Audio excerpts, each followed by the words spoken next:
Então eu quero expor aqui a necessidade, a importância e os efeitos da maturidade cristã. O que acontece quando nós aceitamos Jesus como nosso Senhor e Salvador? João capítulo 3, do verso 5 ao 7, diz assim: Respondeu Jesus: Digo a verdade, ninguém pode entrar no reino de Deus se não nascer da água e do Espírito. O que nasce da carne é carne, mas o que nasce do Espírito é Espírito. Não se surpreenda pelo fato de eu ter dito: é necessário que vocês nasçam de novo. 2 Coríntios, capítulo 5, verso 17, diz assim: Portanto, se alguém está em Cristo, é nova criação. As coisas antigas já passaram, eis que surgiram coisas novas. Portanto, quando nós entregamos a nossa vida a Cristo, quando nós aceitamos Jesus como nosso Salvador, nós nascemos. Naquele momento, então, ocorre um novo nascimento. Nós, então, ressurgimos, renascemos como uma nova criatura. E aí, irmão, eu posso até estabelecer um paralelo aqui da nossa vida cristã com a nossa vida humana. Quando a gente nasce como um bebê, como um recém-nascido, né? Somos uma criança que não sabe absolutamente nada e que precisa aprender absolutamente tudo. Então, depois do nosso nascimento, nós nos tornamos para Deus como recém-nascidos. Marcos capítulo 10, verso 15, Jesus disse assim: Digo a verdade, quem não receber o reino de Deus como uma criança, nunca entrará nele. Ou seja, no momento em que nós cremos na palavra e aceitamos Jesus Cristo como nosso Senhor e Salvador, naquele momento a nossa postura é uma postura de pureza. Nós nos comportamos como uma criança. Nós aceitamos aquilo com o nosso coração puro e completamente vazio. Aí o apóstolo Pedro diz o seguinte, em 1 Pedro capítulo 2, versos de 2 a 3: Como crianças recém-nascidas, desejem de coração o leite espiritual puro, para que por meio dele cresçam para a salvação, agora que provaram que o Senhor é bom. Então o apóstolo Pedro, ele diz o seguinte: olha, agora que vocês descobriram que Deus é bom, vocês então são crianças recém-nascidas. O que uma criança recém-nascida precisa? Qual é o único alimento que uma criança recém-nascida recebe? O leite. Então o apóstolo Pedro faz essa analogia e ele nos diz: queiram de coração o leite espiritual, desejem isso ardentemente. Para quê? Para que nós nos fortaleçamos e para que nós cresçamos. Qual é então a próxima fase na vida cristã? Passado essa fase de recém-nascido, nós então entramos numa fase de aprendizado e descobertas, numa fase de aprendizado e de crescimento, exatamente como uma criança. A criança, quando ela atinge uma determinada idade, ela então começa a ir para a escola. Ela começa a ir para a escola, ela começa a estudar, ela começa a estudar ali matemática, língua portuguesa, história e geografia, e isso e aquilo, ou seja, ela começa a ser instruída, ela começa a ser preparada, e isso também acontece na nossa vida cristã. Mateus, no capítulo 11, no verso 29, Jesus disse assim: Tomem sobre vocês o meu jugo e aprendam de mim, pois sou manso e humilde de coração, e vocês encontrarão descanso para as suas almas. Então o Senhor Jesus, ele já nos diz O que é que a gente tem que fazer? Aprendam de mim. Chegou a hora de nós aprendermos de Cristo. Chegou a hora de nós sermos instruídos e preparados. 1 Pedro, capítulo 3, verso 18, diz assim: cresçam, porém, na graça e no conhecimento de nosso Senhor e Salvador Jesus Cristo. A Ele seja a glória, agora e para sempre. 2 Pedro, capítulo 1, verso 2, diz assim: graça e paz lhes sejam multiplicadas pelo conhecimento de Deus e Jesus nosso Senhor. Colossenses, capítulo 1, do verso 9 ao 10, diz assim: por essa razão, desde o dia em que ouvimos, não deixamos de orar por vocês e de pedir que sejam cheios do pleno conhecimento da vontade de Deus, com toda a sabedoria e entendimento espiritual.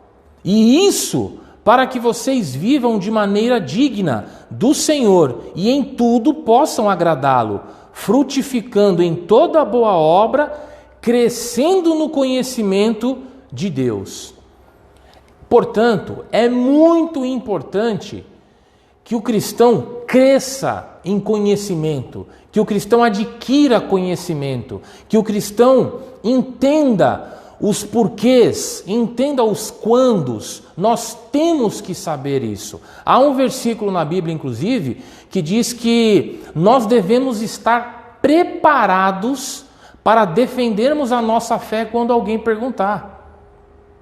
Há um outro versículo que diz que o obreiro, ele tem que manejar bem a palavra. Você já nasceu, você já se alimentou do leite, você já aprendeu a dar os primeiros passos. Agora eu preciso que você cresça. Eu preciso que você adquira conhecimento. Eu preciso que você adquira entendimento espiritual.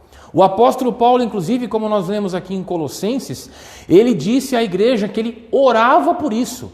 Ele pedia a Deus para que aquela igreja fosse cheia de conhecimento e de entendimento espiritual. Tamanha é a importância desse assunto. Efésios, capítulo 4, verso 15, diz assim: antes, seguindo a verdade em amor, cresçamos em tudo naquele que é a cabeça, Cristo. Cresçamos, nós temos que crescer.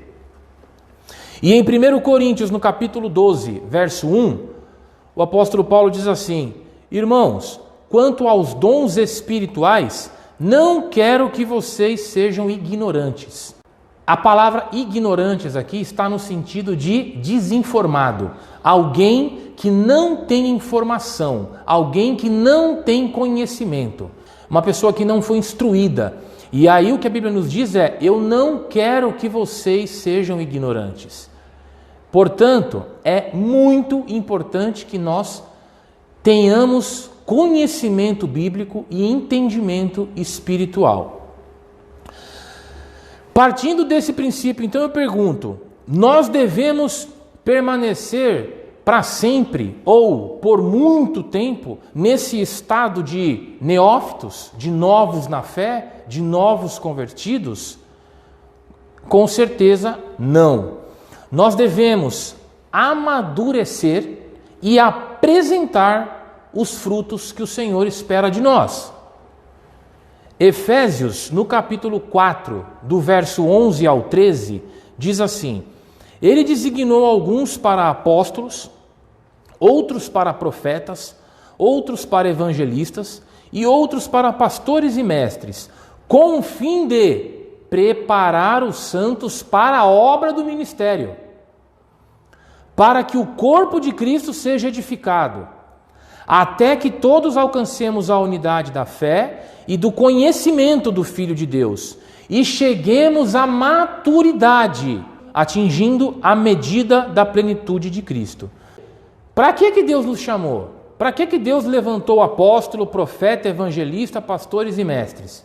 Deus levantou pessoas capacitadas para instruir a igreja, para que a igreja instruída esteja preparada para a obra. E quando eu falo obra de Deus, eu não estou me referindo a uma igreja, a uma congregação. A obra de Deus ela é muito maior do que isso. Você faz a obra de Deus na sua casa. Você faz a obra de Deus no seu trabalho. Você faz a obra de Deus quando você leva uma cesta básica para alguém que precisa. Isso é a obra de Deus. A obra de Deus é muito maior do que simplesmente estarmos reunidos num prédio, num endereço. No versículo 13 ele diz: até que todos alcancemos a unidade da fé e do conhecimento do Filho de Deus e cheguemos à maturidade. Ou seja, nós temos que atingir a maturidade. Nós temos que deixar para trás aquelas coisas do começo. Aquelas coisas quando nós ainda estávamos aprendendo, quando nós estávamos engatinhando com Cristo, quando nós estávamos descobrindo as coisas. Então, o desejo do Senhor é que em determinado momento, depois de instruído no conhecimento, depois de aumentado o seu entendimento espiritual, você esteja preparado para a obra dele. Que você atinja a maturidade. 1 Coríntios, capítulo 13, verso 11. Quando eu era menino, falava como menino, pensava como menino e raciocinava como menino. Quando me tornei homem, deixei para trás as coisas de menino. O apóstolo Paulo encontrou Jesus. O apóstolo Paulo começou a caminhada dele com Cristo. Ele não conhecia absolutamente nada do Evangelho. Ele era um perseguidor da igreja. E a partir do encontro dele com Jesus, ele então iniciou a caminhada dele.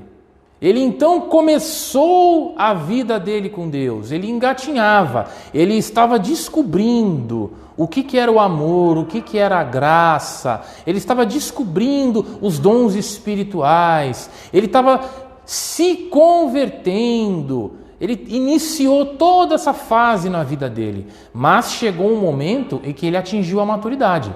Chegou um momento em que ele deixou de ser menino e passou a ser homem, a se comportar como homem. E aí ele diz: deixei para trás as coisas de menino. Ou seja, tudo aquilo lá do começo, tudo aquilo que eu pensava, todas aquelas descobertas, todas as ideias erradas que eu tinha, tudo isso que é lá no começo da minha caminhada cristã, ficou para trás. E eu deixei para trás. A minha cabeça não funciona mais como funcionava naquela época. Naquela época eu era como menino, eu pensava como menino. Hoje não, hoje eu sou alguém maduro, eu sou um homem para Deus. Então a minha cabeça hoje funciona como um adulto. 1 Coríntios, capítulo 14, verso 20. Irmãos, deixem de pensar como crianças.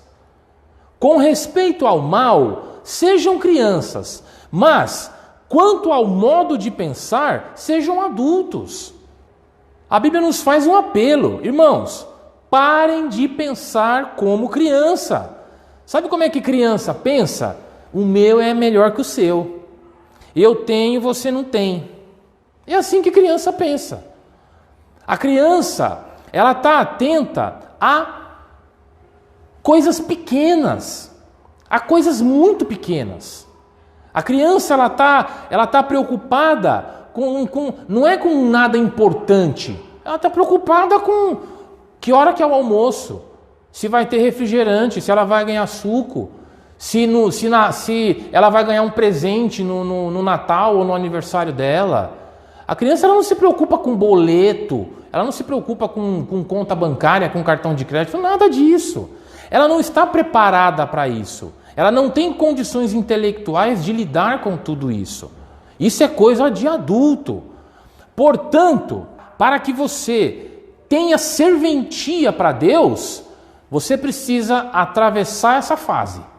Você precisa nascer, se alimentar, crescer e atingir a maturidade. Quais são as evidências do amadurecimento cristão? 1 Coríntios capítulo 3, verso do 1 ao 4. Irmãos, não lhes pude falar como a espirituais, mas como a carnais, como crianças em Cristo. Dei-lhes leite e não alimento sólido, pois vocês não estavam em condições de recebê-lo. De fato, vocês ainda não estão em condições, porque ainda são carnais. Porque visto que há inveja e divisão entre vocês, não estão sendo carnais e agindo como carnais? Pois, quando alguém diz, eu sou de Apolo, e outro, eu sou de Paulo, não estão sendo carnais? Olha só, a igreja de Corinto era uma igreja já estabelecida, já com um tempo de funcionamento, era uma igreja que já tinha recebido todos os dons espirituais. E sabe com o que eles estavam preocupados? Uns diziam que tinha sido formado por Paulo, o outro dizia que tinha sido formado por Apolo. Eles estavam brigando por bobagens. Eles estavam perdendo o tempo deles com bobagens. Aí Paulo ainda diz assim, vocês não estão sendo carnais? Vocês não estão se comportando como carnais? Vocês não cresceram ainda? Vocês ainda não amadureceram? Quer dizer, ao invés de você estar preocupado com o evangelismo, ao invés de você estar preocupado com a escola bíblica, com instruir pessoas, formar mais discípulos, ao invés de você estar preocupado com a obra assistencial, ao invés de você estar levando alimento, remédio, ajudando as pessoas, glorificando o nome de Deus, fazendo aquilo para o que você foi chamado, vocês estão preocupados com bobagem? Vocês estão discutindo isso ou aquilo? Está errado, vocês são imaturos. Então, a primeira evidência do amadurecimento cristão é quando nós deixamos de ser carnais, é quando os nossos sonhos mudam, é quando a gente para de sonhar com coisas terrenas e começamos a sonhar com coisas espirituais, é quando os nossos desejos mudam, ao invés de você começar a desejar algo para você, algo material, algo momentâneo, você começa a desejar as coisas que têm a ver com Deus. É quando você começa a abrir mão de certas vaidades, coisas que antes eram importantes para você, para alimentar e massagear o teu ego, agora deixou de ser importante, porque agora você não quer mais crescer diante dos homens, agora você quer crescer diante de Deus. Segunda evidência do amadurecimento cristão é que nós erramos menos, nós deixamos de ser enganados. Efésios capítulo 4, do 11 ao 14, diz assim, ele designou alguns para apóstolos, outros para profetas, outros para evangelistas e outros para mestres e pastores, com o fim de preparar os santos para a obra do ministério, para que o corpo de Cristo seja edificado, até que todos alcancemos a unidade da fé e do conhecimento do Filho de Deus, e cheguemos à maturidade, atingindo a medida da plenitude de Cristo. O propósito é que não sejamos mais como crianças, levados de um lado para o outro pelas ondas, nem jogados para lá e para cá por todo o vento de doutrina, e pela astúcia e esperteza de homens que induzem ao erro.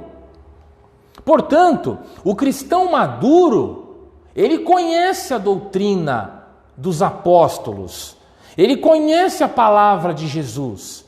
Então ele não é enganado, ele não é levado por falsos líderes, por falsos cristãos. Ele não é enganado a ponto de alguém falar assim, olha, é assim, é assado. Ah, é? Que legal, é verdade? Não, isso não acontece com um cristão maduro. Um cristão maduro, ele pode escutar qualquer coisa, mas ele sabe o que é verdade. Ele sabe o que é certo e o que é errado. Por quê? Porque ele está amparado pela doutrina bíblica, pela doutrina dos apóstolos, pelo evangelho de Jesus. Terceira evidência do amadurecimento cristão. Nós nos atentamos às coisas realmente importantes. A gente para de perder tempo com bobagem e passamos a nos importar com o que realmente merece atenção, com o que realmente é importante. Hebreus capítulo 6, do verso 1 ao 2. Portanto, deixemos os ensinos elementares a respeito de Cristo e avancemos para a maturidade, sem lançar novamente o fundamento do arrependimento de atos que conduzem à morte, da fé em Deus, da instrução a respeito de batismo, da imposição de mãos, da ressurreição de mortos e do juízo eterno. Olha que coisa, irmãos, o autor do livro de Hebreus, ele diz assim: vamos deixar as coisas básicas para trás. Se a gente ficar preso a essas coisas básicas, nós nunca vamos conseguir avançar. Nós nunca vamos conseguir levar a obra para o próximo nível. Por isso nós não podemos ficar presos com coisas que não têm importância. As profecias do Apocalipse, o cavalo amarelo, o anticristo. Para onde vão os mortos? Que cor era a toalha da mesa da Santa Ceia? Ah, mas a estrada dourada da Nova Jerusalém é de ouro mesmo ou é de outro material? Sei lá, não me interessa isso. Não faz diferença para a obra de Deus. O que faz diferença para a obra de Deus é o quanto você trabalha por ela.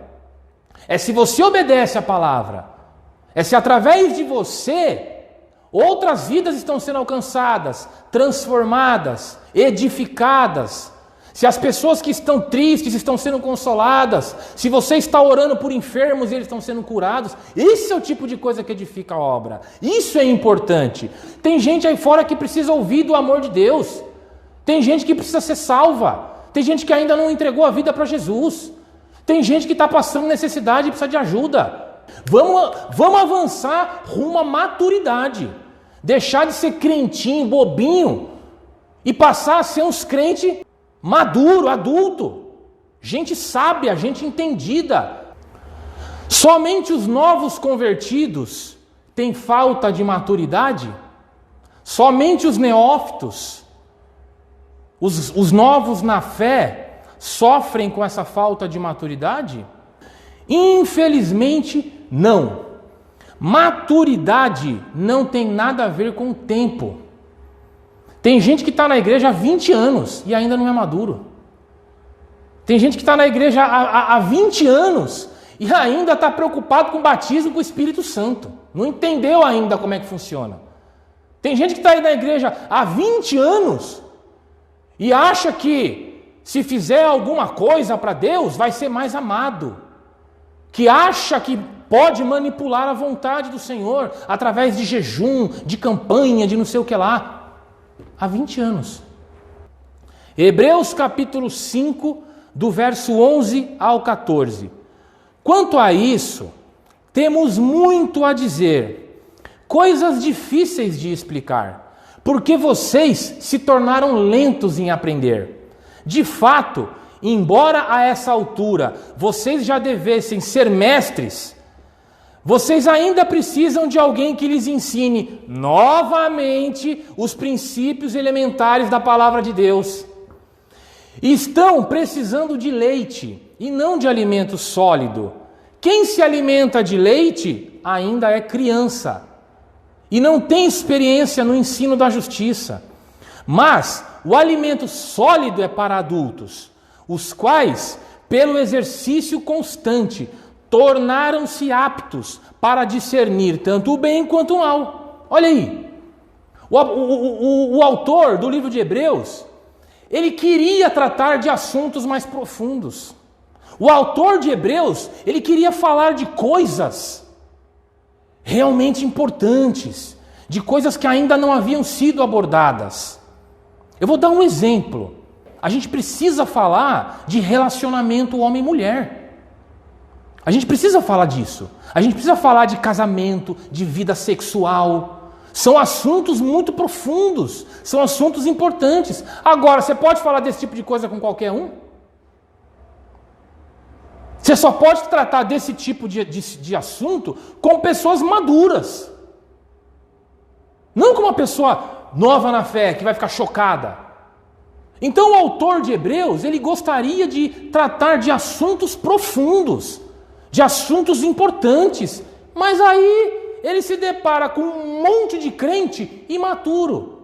E aí ele diz assim: a essa altura, vocês já deviam ser mestres. A essa altura, passou tanto tempo que você tem de igreja, você já deveria estar dando aula. Você já deveria estar ensinando o evangelho. Mas você ainda está aprendendo, você ainda nem aprendeu. Você precisa que te ensinem novamente os princípios elementares. Você ainda está precisando aprender que no princípio era o verbo, e o verbo estava com Deus, e o verbo era Deus. Como é que eu vou tratar de outros assuntos com você, se nem o basiquinho você entendeu? Se você não está perdendo seu tempo, que nem a igreja de Corinto, que recebeu os dons espirituais e não sabia o que fazer com eles. Estavam todos ali super admirados, envaidecidos. Olha como eu sou espiritual. Cadê o evangelho? Cadê a obra de Deus? Então, irmão, ser maduro não tem relação com o tempo que você tem de igreja, e sim com o quanto você cresce espiritualmente, com o quanto a palavra de Deus é aplicada na sua vida. 1 Coríntios, capítulo 3, versículo 1 ao 4. Irmãos, não lhes pude falar como espirituais, mas como carnais, como crianças em Cristo. Dei-lhes leite e não alimento sólido, pois vocês não estavam em condições de recebê-lo. E de fato ainda não estão em condições, porque ainda são carnais.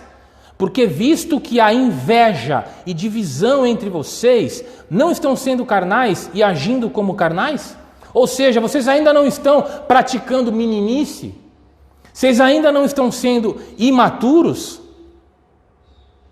Mas espera aí, mas é uma igreja que já existe há muito tempo, uma igreja que já foi consolidada, é uma igreja que já recebeu todos os dons espirituais. Ali não, ali é todo mundo maduro. É nada! É nada! Podia ter 6 meses de igreja e ter uma postura completamente diferente. Podia ter 2 meses de igreja e serem pessoas completamente diferentes.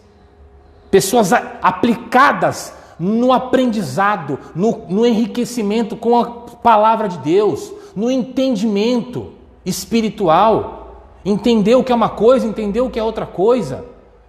Entender o que é para nós, o que é para o mundo, o que é exclusividade dos judeus. Sabe? Podia ser assim, mas não é. Uma igreja rodada, calejada, abençoada com dons espirituais e ainda imaturas. Por que é tão importante nós amadurecermos? Porque nós fomos chamados para realizar a obra. Nós não fomos chamados simplesmente para sermos mais um salvo. Sim, Deus nos quer salvo. Porém, o que Deus quer é que nós sejamos um multiplicador da salvação, que nós sejamos um arauto do evangelho. Então, cada pessoa salva, cada pessoa chamada, ela tem a função de levar a salvação a outras pessoas. Cada pessoa que escuta o evangelho, ela tem a obrigação de replicar aquele evangelho. É por isso que eu vivo falando nas redes sociais: gente, compartilhem os nossos posts. Por quê? Porque você está recebendo a palavra, não está? Você não está sendo abençoada com a palavra, com os versículos, com as mensagens que a gente coloca? Pois é, você não tem que guardar aquilo apenas para você. Você tem que compartilhar aquilo com outras pessoas. Você foi chamado para isso. Você foi chamado para ser um multiplicador do evangelho. Deem de graça aquilo que vocês receberam de graça. João, capítulo 15, verso 16. Olha o que Jesus falou. Vocês não me escolheram, mas eu escolhi vocês para irem e darem fruto, e fruto que permaneça. Você está achando que foi você que escolheu Deus? Não, foi Deus que escolheu você. Para quê? Para você ir e dar fruto. Para isso. Efésios capítulo 2, versículo 10. Porque somos criação de Deus, realizada em Cristo Jesus, para fazermos boas obras, as quais Deus preparou de antemão para que nós as praticássemos. Nós fomos feitos nova criatura em Cristo para quê? Para fazermos as boas obras que Deus preparou. Nós temos que fazer as boas obras. Para isso nós somos chamados. Gálatas 4, capítulo 1. Digo, porém, que enquanto o herdeiro é menor de idade, em nada difere de um escravo, embora seja dono de tudo. Pensa numa criança. O pai dessa criança é um grande empresário. Essa criança é o herdeiro, não é? Quando aquele empresário morrer, aquela criança vai herdar tudo. Ela então, em vida, pode se considerar a dona, não pode? Só que essa criança, a Bíblia diz que esse herdeiro, ele é semelhante a um escravo. Ele é semelhante a alguém que trabalha ali. Por quê? Porque mesmo que ele seja dono de tudo, enquanto ele não for maduro, ele não pode tomar as decisões. Ele não pode trabalhar, ele não pode fazer nada. Enquanto nós não atingirmos a nossa estatura de adulto, enquanto nós não chegarmos ao nível de pessoas maduras, embora a obra que está aí seja para nós, nós não poderemos tomar posse dela. Nós não temos diferença nenhuma para qualquer outra pessoa. Você não vai poder assumir a tua responsabilidade. Pessoas imaturas não são aptas para a obra. Uma pessoa que não tem conhecimento bíblico, ela não tem condições de replicar esse conhecimento bíblico. Uma pessoa que não tem entendimento espiritual, ela não é apta a aconselhar ninguém, não é apta a ajudar ninguém, não é apta a entender situação nenhuma. Para que você possa falar de Jesus, você precisa saber quem é Jesus. Para que você possa falar de salvação, você precisa entender como acontece a salvação. Quando alguém te chega com uma dúvida, você só pode esclarecer aquela dúvida se você entender daquele assunto. Senão não adianta. Você quer ver um exemplo? 1 Timóteo, capítulo 3, do verso 2 ao 6. É necessário, pois, que o bispo, ou líder, vai depender da tradução, seja irrepreensível, marido de uma só mulher, sóbrio, prudente, respeitável, hospitaleiro e apto para ensinar. Não deve ser dado a muito vinho, nem violento, mas amável, pacífico e desapegado do dinheiro. Ele deve governar bem sua própria família, tendo os filhos sujeitos a ele com toda a dignidade. Pois, se alguém não sabe governar sua própria família, como poderá cuidar da igreja de Deus? Não pode ser recém-convertido, não pode ser neófito, para que não se ensoberbeça e caia na mesma condenação em que caiu o diabo. Esse aqui é um exemplo. O líder da igreja, o pastor, ou dependendo da denominação, o reverendo, o presbítero, o bispo, não importa, o líder, não pode ser neófito, não pode ser recém-convertido. Por quê? Porque não tem entendimento, não tem conhecimento, não tem experiência, não tem bagagem, não conhece Deus. Não vai ter condição de ajudar ninguém, não vai ter condição de aclarar dúvida nenhuma. Então a pessoa que não tem todo esse material, ela não é apta para a obra, ela ainda é uma criança, ela ainda está no leitinho. Por isso, irmãos, é muito importante que nós atinjamos o amadurecimento cristão, para que nós possamos realizar a obra. E para a gente finalizar, como alcançamos a maturidade cristã? É muito simples. Filipenses capítulo 4, verso 9, tudo o que vocês aprenderam, receberam, ouviram e viram, ponham em prática. E o Deus da paz estará com vocês.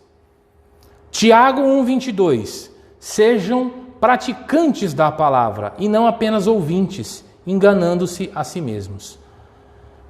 Praticando a palavra, você obedece tudo isso que a gente falou aqui. Então, irmão, não tem outra forma, não tem outro caminho. Não adianta você ficar 20 anos na igreja, ter dom espiritual, se você não estudar a Bíblia, se você não conhecer a palavra, se você não praticar a palavra, você não vai amadurecer. Você não vai ser apto para realizar a obra de Deus. Você não vai ser apto para cumprir o chamado que Deus tem para você.